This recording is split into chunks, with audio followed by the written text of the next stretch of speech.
Hey guys, so today we are doing something really exciting. I am making my mom's homemade chicken and dumplings from the recipe book that she gave me for Christmas a couple of years ago that I have cherished, and I'm so excited to show y'all that today because this is my absolute favorite recipe out of the entire book, and it's perfect for the fall weather.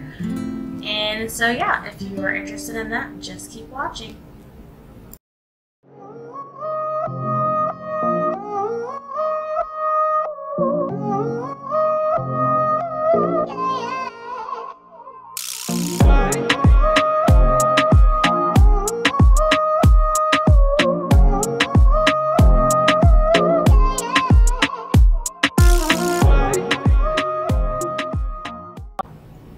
Okay, so we are going to start off by boiling 6 cups of water, and yes, I did spill the water there, but it's okay.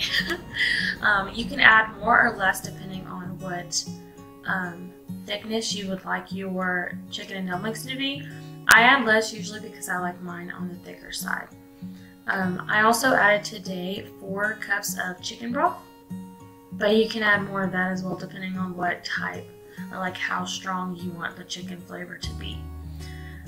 The chicken also makes its own broth, so you could add less if you wanted to. So I use my KitchenAid to make the dumplings, and as the water is boiling, I usually go ahead and start preparing my my dumpling mix. And I have 2 different heads that I use, one for mixing the flour and dry ingredients, and then one for making the dough. So here I just added 2 cups of flour and then half a teaspoon of baking powder, which is a very important part. You have to add the baking powder, it doesn't taste right. And then after that I added half a teaspoon of salt, which is up to you really, you just add it to taste. I just say half teaspoon because that's what works for me. But you can add more if you feel like you need it. And then I always make sure to lock the KitchenAid so it doesn't pop up whenever I'm blending. And you just mix that well together.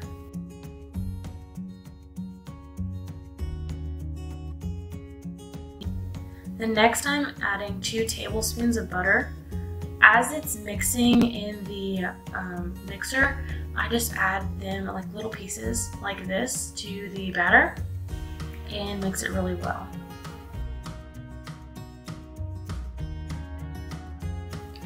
You also have to be really careful to keep your hands clear of the mixer and any items clear of the mixer because that could be really dangerous. So here I'm really trying to be careful to not touch the mixer itself.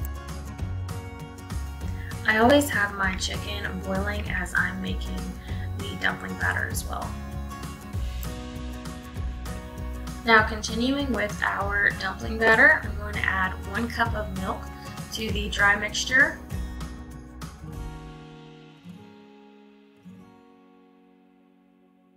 And a lot of times it doesn't take the whole cup of milk, you just play it by what you see and what you feel like the batter should look like.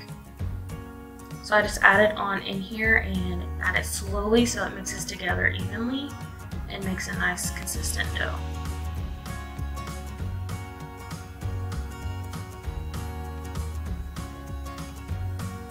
This time I actually did use the whole cup of milk.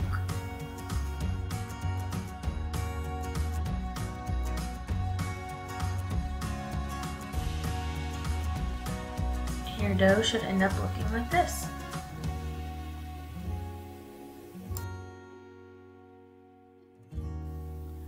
So when I'm making my dumplings, I like to have a clean work surface because if the batter hits the counter, I don't want it to be nasty.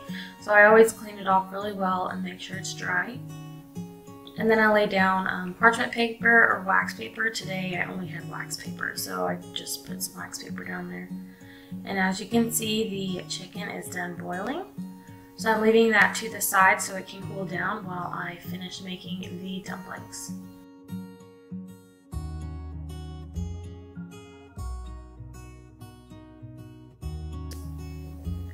You sprinkle your wax paper or parchment paper with flour so that the dough doesn't stick to it. And I usually make a good layer of that just because I really hate whenever I try to fill it up later and it's stuck to it. So now I also sprinkle a little bit more on the dough itself, because whenever I reach it out of there, try to pull it out of there to move it to the wax paper, it sticks to my hand. So I try to get a little bit of flour in there, and you can never really over flour the dough unless you're like mixing it in there, because the dough will actually work as a thickener later on whenever we start boiling the dough.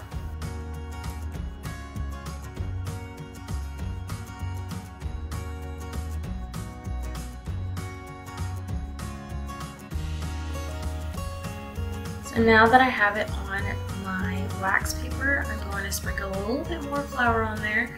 Like I said, you can't overdo it, especially whenever you're trying to knead it and make it down to a flat batter. I usually try to get it to about 1/2 inch thick so that I have good sized dumplings. And you try to make it as large as you can so you can make the largest amount of dumplings that you can. And I always wash my hands between each step of cooking and preparing my food so that I don't cross-contaminate. And I just use a pizza cutter because it's the quickest way to do it. And I cut them about 1 inch thick into little squares.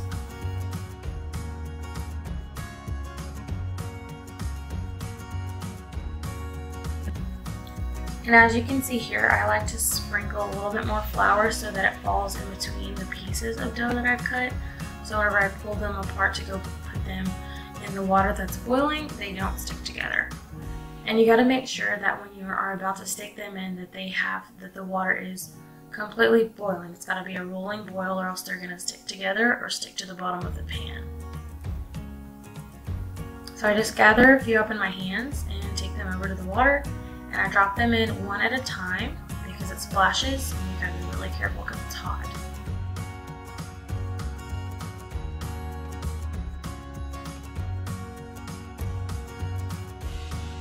And then when they're all in there, I just make sure to give it a good stir. And you let them boil for 15 to 20 minutes.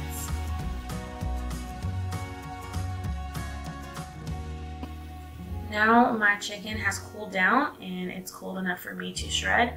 A lot of people want to shred theirs with a fork or something. I just think it's easier to use my fingers. So my hands are clean. I make sure to wash them before I touch the meat and after I touch the meat.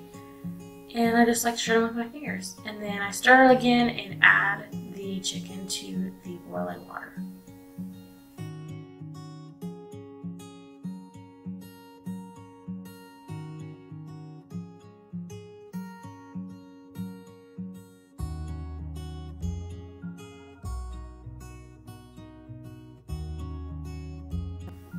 I notice here that my chicken and dumplings are not thickening as quickly as I wish it was. So I'm adding a little bit of cornstarch. So I'm making a slurry here. So you mix 1 tablespoon of cornstarch to 1 tablespoon of water, and you mix it together really well. And it makes a little slurry.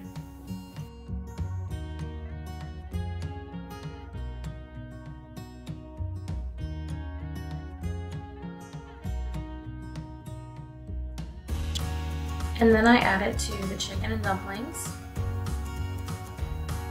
and stir it up really well. And then in about 5 minutes, it should be thick enough.